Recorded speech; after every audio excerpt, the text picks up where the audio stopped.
All right, hello everybody. Welcome into a video where I'm going to be ranking all of the RPGs that released in 2023 that I played on a tier list from best to worst. So with that being said, let's jump right into it and let's get into ranking the 2023 RPGs that released that I played from best to worst. Okay, so the order we're going to be going in for covering the RPGs is we're going to be ranking and covering the RPGs from the beginning of 2023 to the end of 2023. Alright, so the first big game to cover in January 2023 is going to be Fire Emblem Engage for the Nintendo Switch. So I played through this game, I finished it, I did a review of it. Overall, Fire Emblem Engage was a fun game, it had good gameplay. But overall, I think it is one of the weaker Fire Emblem entries in terms of story. I think the story in it was not very good. The writing definitely had a lot of room for improvement. And there was definitely a lot of things that could have been better in the story and with the characters of the game. In terms of the music also wasn't nearly as good as, say, Fire Emblem Three Houses. Now, all that being said, is the core gameplay good in Fire Emblem Engage? Yes, the core gameplay of the game is still very good. The game is still very strategic. It's a lot of fun to play. And the mechanic where you could summon the characters from other Fire Emblem games and have them help you out in battle was really cool. Another thing with the game that kind of holds it back too compared to Three Houses is that there's less replay value in the game because in Three Houses you have multiple different routes with different battles, different story scenes, and different characters that you got. So because of that, Three Houses have more replay value in terms of that. However, Fire Emblem Engage does not have that kind of replay value where there's a lot of multiple different story routes with different battles, different characters that you get, and different story scenes. Overall, Fire Emblem Engage is a good game, but for Fire Emblem series where almost every game is really, really good, that's kind of disappointing for this series. Overall, I'm going to put Fire Emblem Engage in the good category. I'm going to put in the good tier. It's not amazing, but it's not bad either. It's a good game. It has a lot of good things to it, but it also has some really bad things to it as well. But overall, I enjoyed it. I had fun with it, so that's the ranking for this game. Next up, we are going to be ranking Octopath Traveler 2, which released in February of 2023. Alright, so Octopath Traveler 2, let's talk about this one, right? Octopath 2 had a really good battle system. The battles in the game were really fun, and I really enjoyed the battling in the game. And an improvement over Octopath Traveler 1 is that you could turn up the battle speed and make battles quicker, so that was a really good thing. The game's story was generally pretty good, and I really cared about the characters, and I found the stories interesting. Some were better than others, some were worse than others, but overall, most of the character stories were pretty good. The music in the game is absolutely phenomenal. One of the best game soundtracks of any RPG released in 2023. No doubt about that. Very, very good soundtrack overall. The voice acting in the game was good too, but this game also has some flaws. This game has some very, very big flaws. Alright, so here's the problems with the dungeons in Octopath Traveler 2. First off, you go into the dungeon, it's like 2 screens long.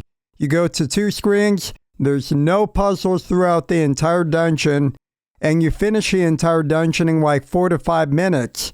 And the dungeons are just way too basic. They really have nothing that makes them stand out compared to other RPG games. They're way too short, and they're very, very lacking. And it's unfortunate. It is a big weak point in this game because the rest of the game is really, really good, but this is one of the big weak points of this game.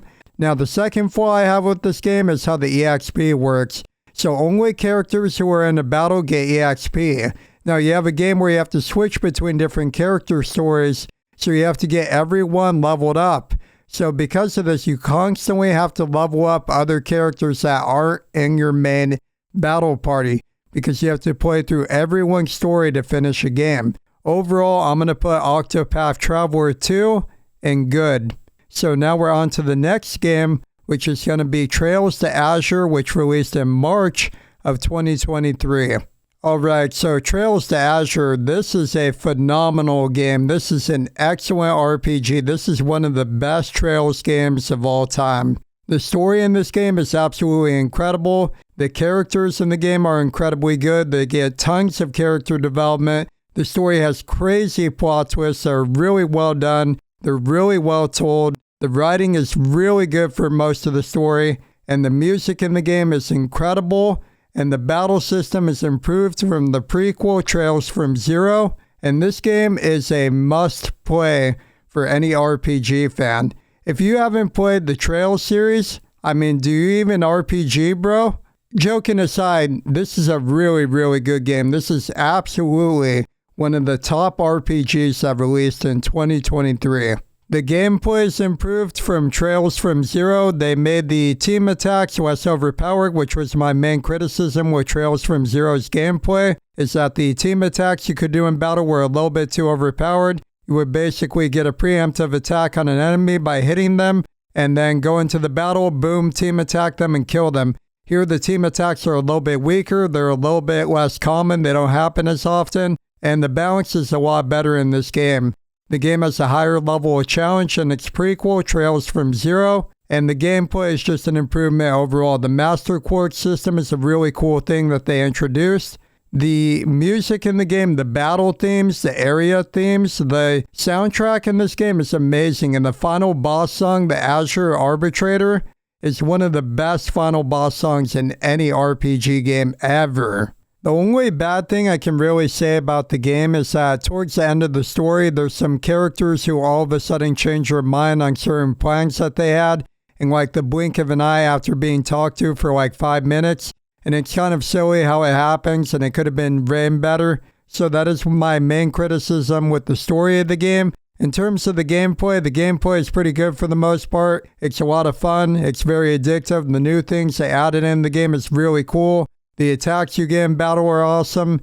The game overall is just absolutely incredible, and I really, really greatly enjoyed it. Overall, Trails to Azure is going to go in the excellent tier. Another game to talk about that also released in March of 2023 was Atelier Ryza 3. And that was a great game. This was a new Atelier Ryza game that really improved the exploration from previous games. So in Ryza 1 and 2, the areas you kind of explored were really small, but in Ryza 3, they're like these massive areas with tons of things to look out for and collect. And the item synthesis is even more refined than Part 1 and Part 2. The gameplay in terms of the battle system is even better than Part 1 and 2. And the story in the game was very enjoyable. I really liked the characters in the game, and the writing in the game was really great too. Now, the main criticism I have with the game is that you can only control one character in the battle system of Ryza 3, and that the other characters are forced AI controlled, which I don't like. And then my other criticism with the game is that the soundtrack was very disappointing compared to Ryza 1 and 2. Ryza 1 and 2 had some really good songs in their game soundtracks, and Ryza 3 did not have as good of a soundtrack. My third problem with the game was the key system. I found the keys to be useless for the most part throughout most of the game. I maybe only got a handful of good ones, and the majority of keys I collected in the game were really, really bad, and I didn't really find them that useful. So that gameplay mechanic felt very disappointing to me.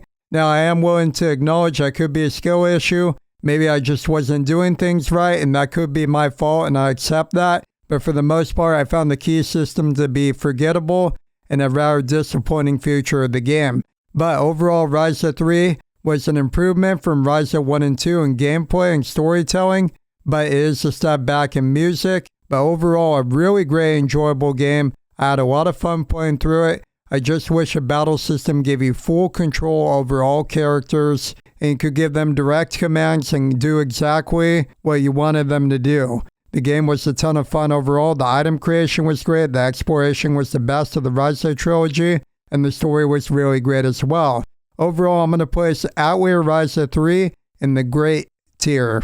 Next up is going to be a indie RPG that released in August of 2023. That is Death Bulge Battle of the Bands. This was a really fun indie RPG game. The story in it was very well written. There was a lot of humor in the story, and I really liked the characters of the game.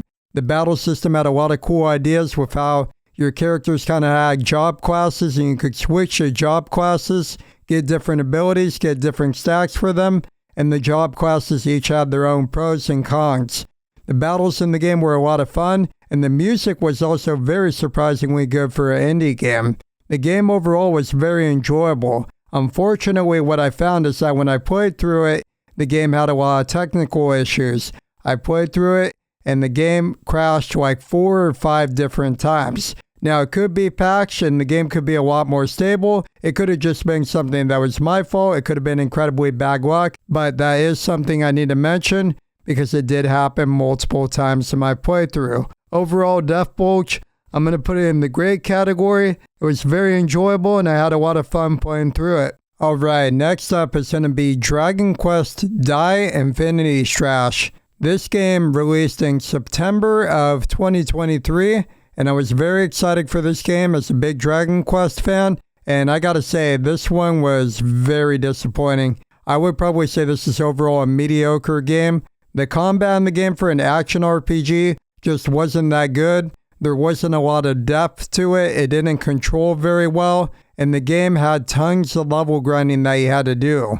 And the big problem with the game too was that you would fight like the same boss like 3 times in a row. And the boss would have the same attacks all 3 fights. They would look the same, and it was just basically the same fight again and again and again.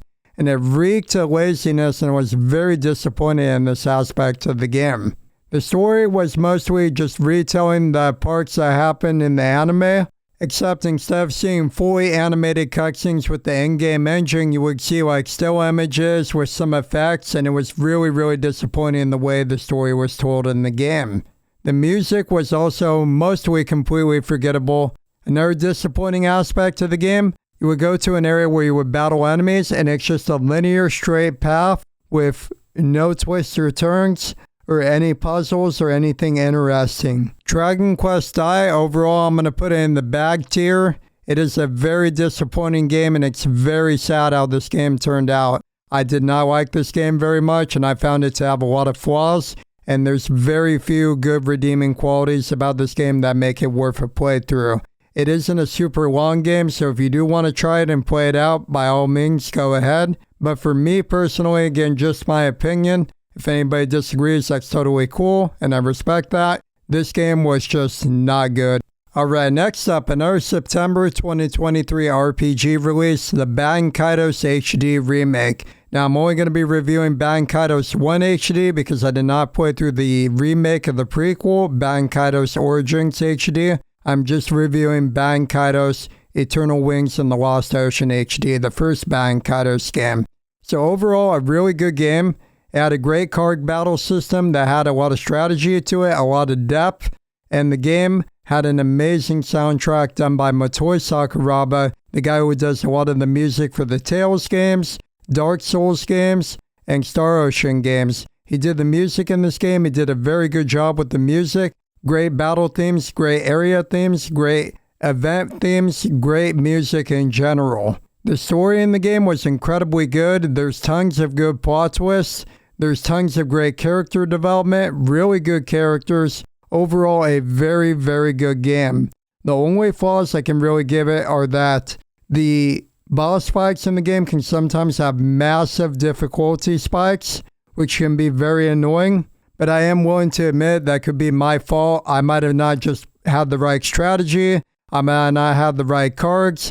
I might have not played that good. And I could admit maybe some of that was my fault and I need to play better. So that was a little bit annoying with some of the crazy difficulty spikes in the game. But overall, a very creative, very original RPG. The new features in the HD remake, like being able to speed up the battles, being able to speed up exploration, were done very well. Overall, Baten Kaitos is going to go in the great tier. Alright, the next game I'm going to be covering is going to be Disgaea 7, which released in October of 2023. Disgaea 7 was a overall fun game. It had a crazy story with lots of silly stuff that happened, and the story in the game was pretty good. Do I think it's the best story of the Disgaea series? Not necessarily, but the story had really great characters, a lot of really funny moments, and the writing was pretty good for the most part. The battles in the game were really cool. They addressed a lot of the flaws that people brought up and hated in Disgaea 6. They nerfed the auto battling. They got rid of the stat inflation that annoyed people. And they really listened to fan feedback from Disgaea 6.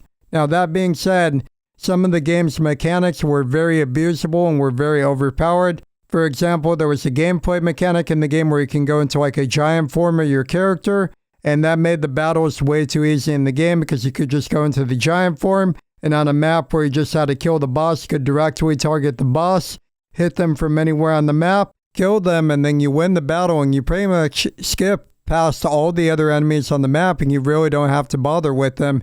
And I felt like that made a lot of the battles in the game where you only had to kill like a boss or a certain target a little bit too easy. I think with better map design and better balancing on the giant form mechanic, and also giving better objectives so I kill all the enemies instead of just one target, this part of the game could have been a lot better, but it is a weak point in the game. The music in the game I think was a little bit weaker than other Disgaea games. That doesn't mean there's no good songs on the soundtrack. There are some good songs, but overall the music wasn't as good as other Disgaea games. Overall, I had a lot of fun with Disgaea 7, but I don't think it's absolutely amazing or anything. I'm going to put it in the good tier.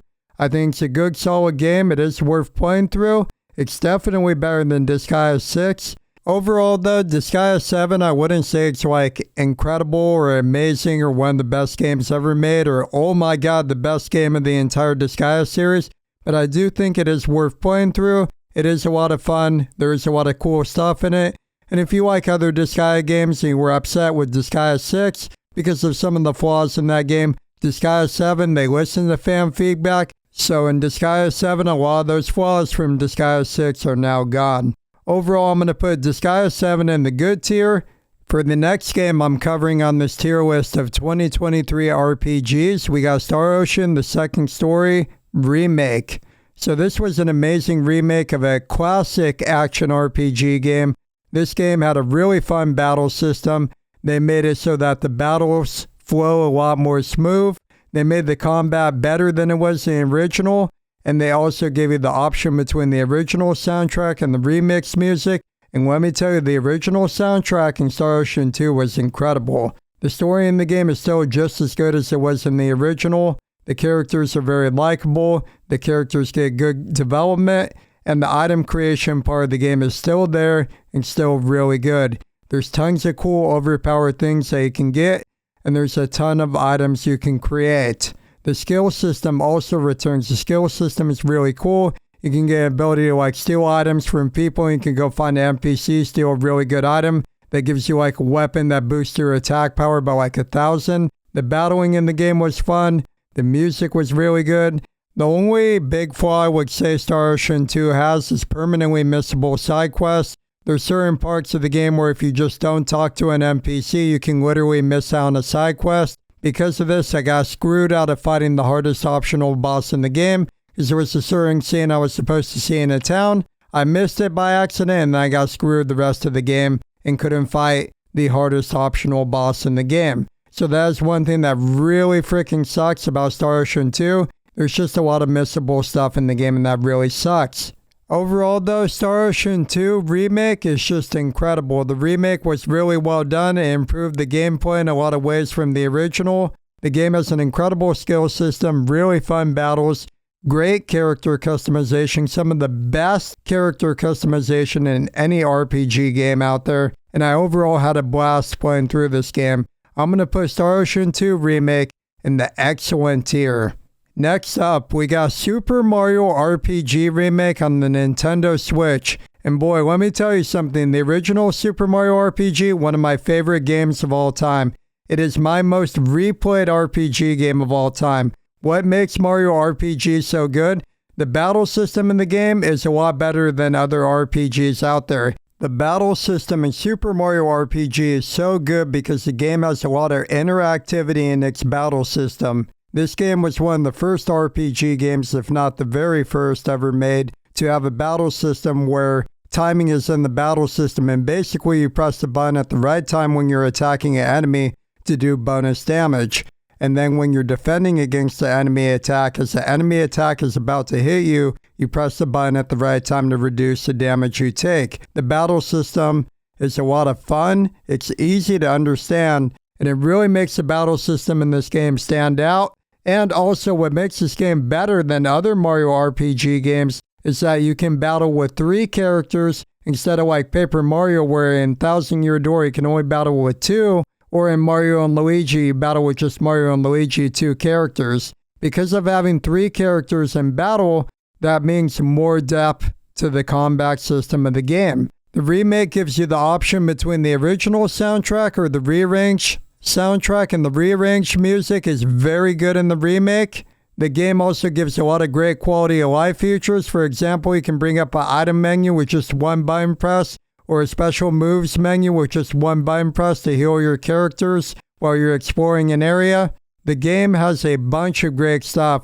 They also make it a lot more clear when you're supposed to press the button during certain timed attacks, and they also let you know which attacks aren't blockable when an enemy goes to attack you. You can know now, okay, this attack isn't blockable, so I don't got to worry about timing a button press to take less damage. So that's a lot more clear in this remake. The graphic style in the game actually fits the game excellently. I think it's a very good graphic style. And the music in this game, whether it's the original soundtrack or the remake, it is one of the best game soundtracks of all time. The battle themes, the boss themes, the area themes, all incredible in this game. Outstanding 10 out of 10 soundtrack.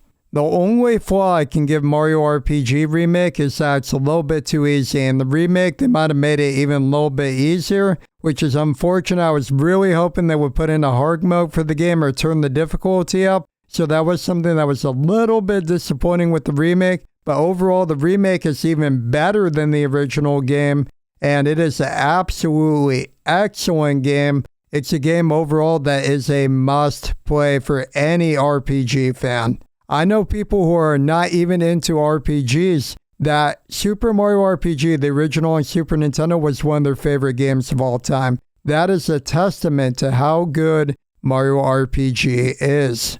Overall, outstanding game, outstanding remake, putting it in the excellent tier. And for the final game, RPG release of 2023 that I played through that we're going to be covering here in the tier list, it is going to be Dragon Quest Monsters: The Dark Prince for Nintendo Switch.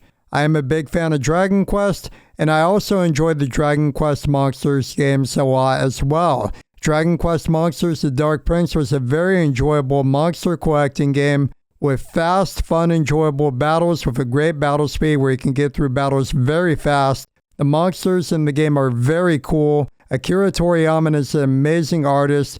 I don't really need to say anything more than that. We all know the guy who invented Dragon Ball is one of the best artists of all time. Great monster designs, really cool monsters, a ton of fun battling in the game, and the game story was overall pretty decent. I would say that could be kind of one of the flaws of the game. The story could have been a little bit better, but one of the cool things in the story was seeing the characters from Dragon Quest IV come back and see them in the story, and that was a really awesome thing. I liked how when you explore the areas, there was the seasons and the monsters change there depending on the season. That gave you a lot of variety, and also new pathways opened up depending on the season. That was really good too.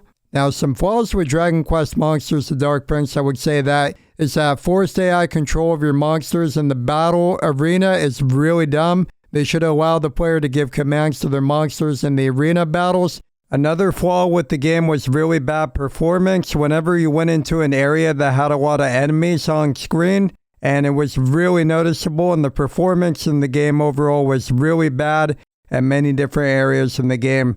There was tons and tons of slowdown.